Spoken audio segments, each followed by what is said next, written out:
고음 쪽의 청력이 떨어지는 사람도 이제는 인공화호를 통해서 아주 정상에 가까운 그런 소리를 듣는 그런 시대가 되었습니다.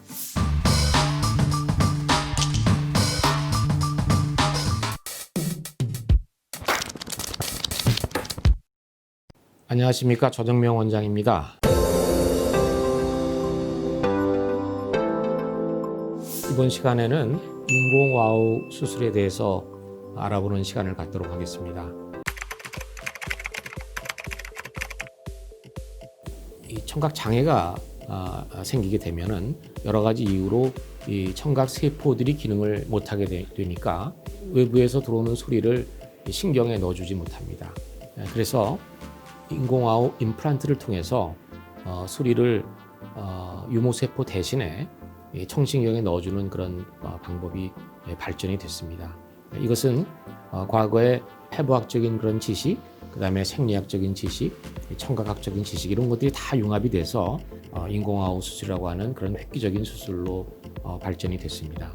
이것이 가능했던 것은 달팽이관이 각 부위마다 소리의 이 주파수, 그러니까 소리의 높이에 따라서 그 부위가 정해져 있다는 거죠. 그래서 그 달팽이관과 연결된 신경들이 적절하게 그 부위에 맞게 자극을 줄 수 있다 그러면 구별해낼 수 있는 그런 소리를 들을 수 있다. 이런 아이디어로 인공와우 수술이 이제 시작이 된 거죠. 자, 그래서 인공와우의 그 기계는 이렇게 임플란트, 내부에 들어가는 내부 기계와 그다음에 외부의 이 소리를 내부로 전달해주는 그런 어음 처리기로 되어 있습니다. 그래서 이 안에 있는 작은 컴퓨터가 들어가 있기 때문에 소리를 이 전기적인 신호로 바꿔서 소리를 넣어주는 이런 이 송신기가 내부에 있는 그 안테나와 그렇게 결합해서 이것이 소리를 이 전기적인 자극을 받으면 이 자극이 임플란트로 전달이 되는 그런 방식입니다.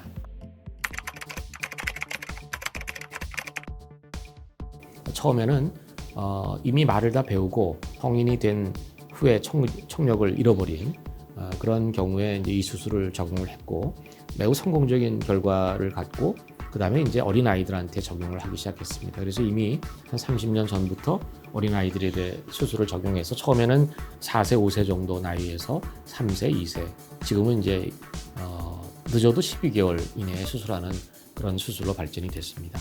이런 그 임플란트 자체가 비용이 많이 드는 기기지만 의료보험을 통해서 대부분의 아이들이 혜택을 받고 있습니다.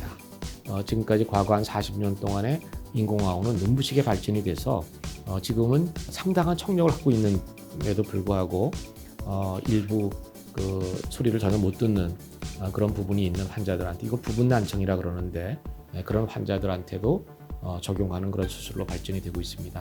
이 부분난청에 대해서 인공화하고 적용이 되는 건 아주 획기적인 그런 발전이었는데요.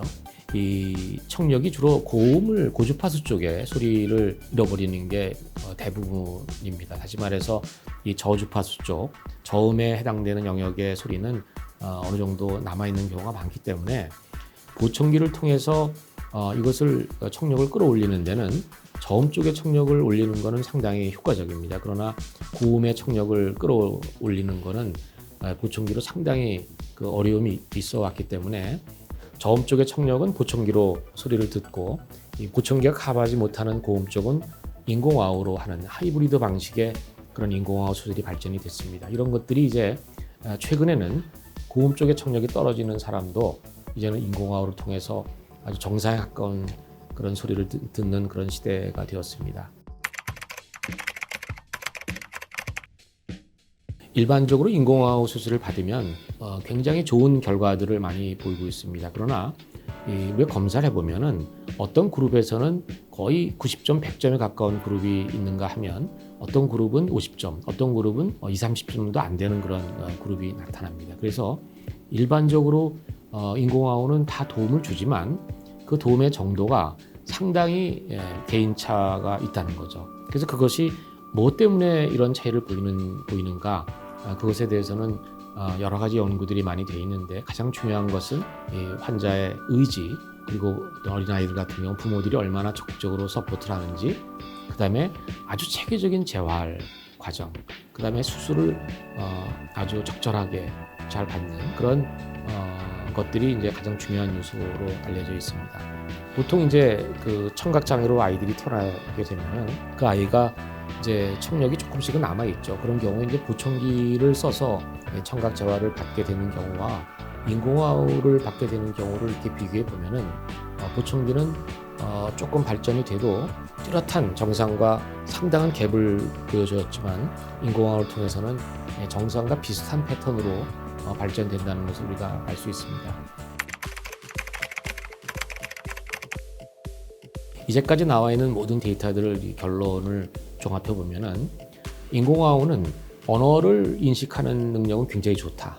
그러나 우리가 음악을 듣거나 아니면은 사람을 직접 대면하지 않고 그 목소리를 통해서 그 사람이 누군가를 구별해내는 것, 그리고 우리가 감정 언어라고 하는데 목소리만을 듣고 저 사람이 나한테 호의적인 생각을 갖고 있는지 아니면 나를 좋아하는지 그런 것들을 이제 목소리를 통해서 우리가 알 수 있는, 또 시끄러운 소음이 많은 곳에서 소리를 듣는 거, 그리고 소리를 듣고 방향을 우리가 정확하게 판단하는 이런 능력은 턱없이 부족하다는 것입니다. 그래서 저희들이 이제 이 수술을 받고 한 10년 정도 지난 아이들에게 물어봅니다. 너 소리를 듣고 생활할 때 뭐가 가장 어렵냐 그랬더니 나는 소리가 어디서 나는지 잘 모르겠다. 그다음에 또 스피커라든가 라디오에서 나오는 그런 음악 소리라든가 아니면 나오는 소리는 참 도무지 알아듣기 어렵다. 그리고 아이들이 학교에서 점심시간에 막 시끄러울 때, 그럴 때 친구들 말을 알아듣는 게 아주 굉장히 좀 떨어진다. 그다음에 뭔가 주관식 그런 문제들, 이런 것들을 풀어나가는데 애들이 좀 떨어집니다. 근데 그건 뭐냐면은 고급 그런 어휘력을 습득하는데 이 청각 기능이 굉장히 밀접하게 연관이 되어 있습니다. 그래서 이런 기능들이 좀 떨어진다는 거죠. 자, 그래서 우리가 아라고 하는 소리를 냈을 때 그 아라고 하는 소리는 굉장히 많은 주파수들이 합쳐져 있는 그런 복합체입니다. 그렇기 때문에 어떤 특정한 주파수 하나만을 만들어내지 않고 이 복합적인 그런 주파수를 만들어내기 때문에 이것을 인공화호로 실현하기 굉장히 어렵다는 겁니다.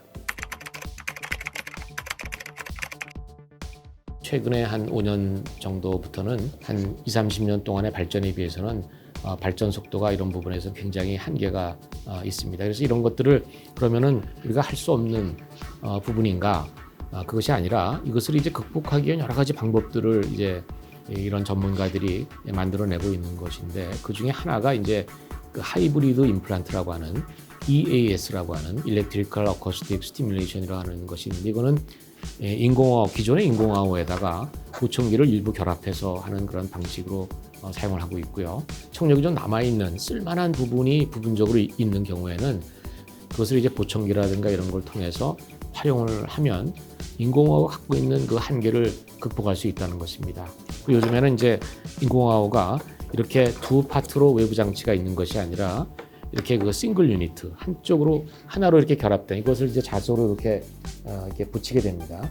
그런데 이런 경우에는 그냥 기존의 보청기를 그냥 같이 결합해서 끼는 방식으로 이제 하고 있죠. 그래서 이런 하이브리드 EAS 인공화호 수술을 받기 위해서는 핵심적인 요소가 있습니다. 그것은 환자가 남아있는 그 청력을 수술을 한 후에 이것이 보존이 되느냐 안 되느냐에 관련이 되어 있습니다. 다시 말해서 이 굉장히 연약하고 아주 미세 구조를 갖고 있는 달팽이관에 이런 전극을 삽입을 한다고 하면은 대부분 안에 있는 구조들은 다 망가지게 되겠죠. 근데 기존에 처음에는 인공화호 수술이라고 하는 것은 청력이 없는 사람, 기능이 없는 사람들한테 했기 때문에 그런 걸 전혀 의식을 하지 않고 수술을 할 수 있었습니다. 그런데 청력이 상당히 많이 남아있는 사람들한테 이거를 수술한 다음에 청력이 다 없어져 버리면 그 상실감도 굉장히 크고 상당히 문제가 될 수가 있겠죠. 그래서 이런 EAS 하이브리드 임플란트의 핵심은 어떻게 하면 잔존 청력을 보존할 수 있는 것인가. 그래서 이런 수술을 하기 위해서는 이제 두 가지 요소가 있죠. 하나는 임플란트가 굉장히 부드럽고 자극이 없는, 그러니까 그런 전극이 개발되는 거죠. 이것은 이제 최근에 한 10년 동안에 굉장히 많은 발전이 있어서 굉장히 부드러운 전극이 발전이 됐지만 두 번째 요소는 이것을 어떻게 삽입을 하느냐. 그래서 이제 수술적인 그런 테크닉 이것이 굉장히 중요한 요소로 되어 있습니다. 그래서 과거에 기존의 인공호흡 수술은 이 달팽이관의 외벽을 드릴로 뚫어서 구멍을 내서 거기다 삽입하는 방식을 했습니다. 이것은 굉장히 쉬운 방법이었기 때문에 다 그렇게 해왔는데 그렇게 되면은 드릴로 볼벽을 뚫었을 때 받는 그 충격이 내부에 있는 청력에 손상을 줄 수가 있기 때문에 기존에 있는 달팽이관에 있는 그 막으로 그 뚫려 있는 부분이 있습니다. 그래서 정원창이라고 하는 부분을 활용을 해서 거기다 이제 전극을 삽입하는 방식이 있죠.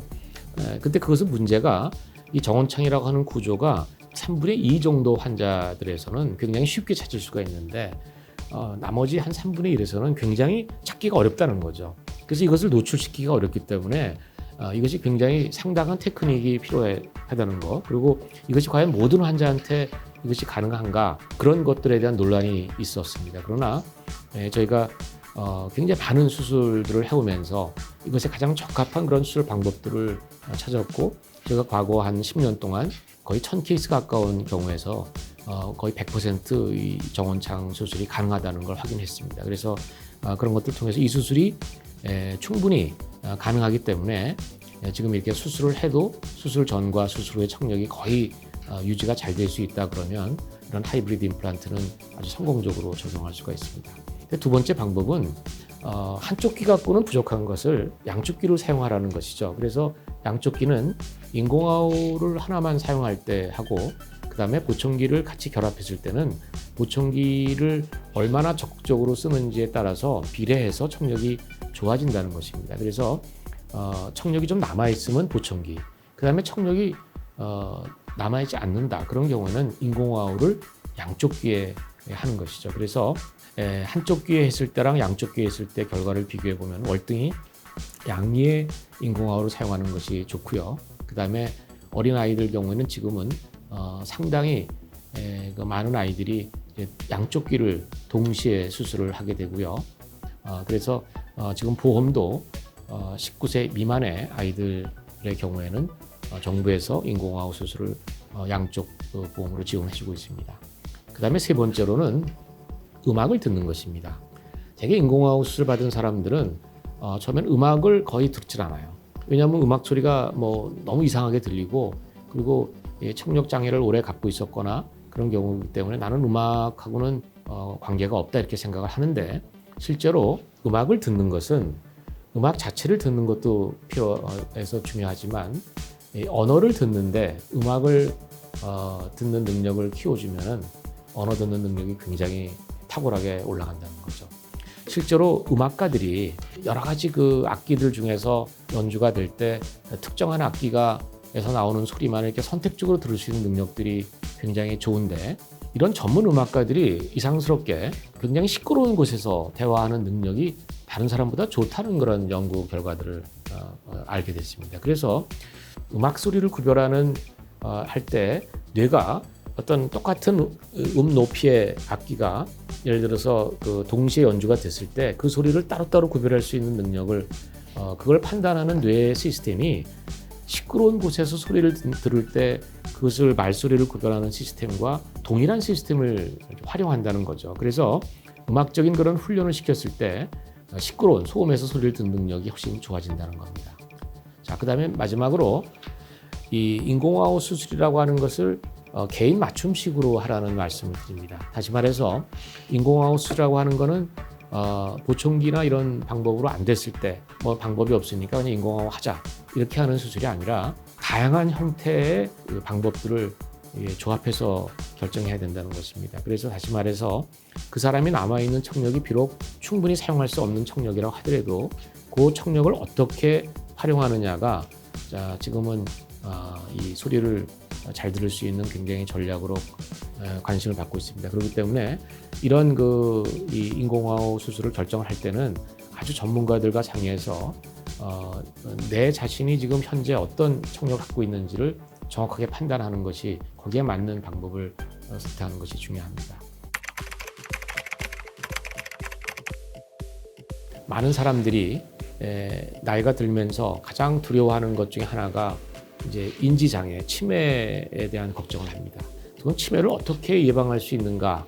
그러나 사실은 적절하게 이것을 예방할 수 있는 방법이 마땅치가 않은데 몇 년 전에 이 치매를 줄일 수 있는 여러 가지 그 생활 습관에 대한 아주 굉장히 전 세계적인 연구가 있어 왔습니다. 그 결론을 보니까 참 놀랍게도 중년 이후의 청각 장애가 그것을 예방하는 것이 가장 월등히 치매를 좀 줄일 수 있는, 예방할 수 있는 방법 중에 하나라고 제안을 하고 있습니다. 그래서 그 이유 중에 하나는 잘 안 들렸을 때 어차피 우리는 사회생활을 하고 있기 때문에 자기 혼자서 살 수 있는 세상이 아니죠. 그래서 어떤 사람과 관계를 맺고 사회생활을 할 때도 그 소리가 무슨 소리일까라고 자꾸 귀를 기울이고 자꾸 들으려고 하는 노력, 그것이 뇌의 기능을 과다하게 소모시킨다는 거죠. 그래서 인지기능이라고 하는 것은 일생에 제한적으로 돼 있는데 나이가 들면서 퇴행성 변화가 이루어짐과 동시에 그런 불필요한 노력들이 만약에 과중된다 그러면은 인지기능이 빨리 떨어진다는 것이죠. 그래서 고혈압이 있는 분들은 어떤 심장의 문제나 아니면 뇌졸중 같은 거를 우리가 걱정을 하죠. 그래서 그것을 예방하기 위해서 우리가 혈압약을 먹고 고지혈증 약을 먹고 식생활 습관을 개선을 하는 그런 노력을 합니다. 자, 청력 장애는 인지 장애와 치매를 유발하는 것이죠. 그래서 그것을 예방하기 위해서는 우리가 고혈압에 어떤 혈압약이나 고지혈증 약을 쓰는 것처럼 보청기와 인공호흡을 우리가 적극적으로 고려하는 이제 그런 시대에 우리는 살고 있습니다. 그래서 보통 청력이 한 25데시벨 정도 떨어지면 인지 나이가 한 6, 7세 정도 더 늙게 된다는 그런 보고가 나와 있습니다. 그러니까 내가 귀가 좀 안 들렸을 때 그걸 무시하지 말고 여러 가지 이런 그 인공호흡을 포함한 첨단 방법들이 발전이 되고 있기 때문에 적극적으로 우리가 앞으로의 미래를 건강하게 살기 위해서 노력할 필요가 있다고 생각합니다. 감사합니다.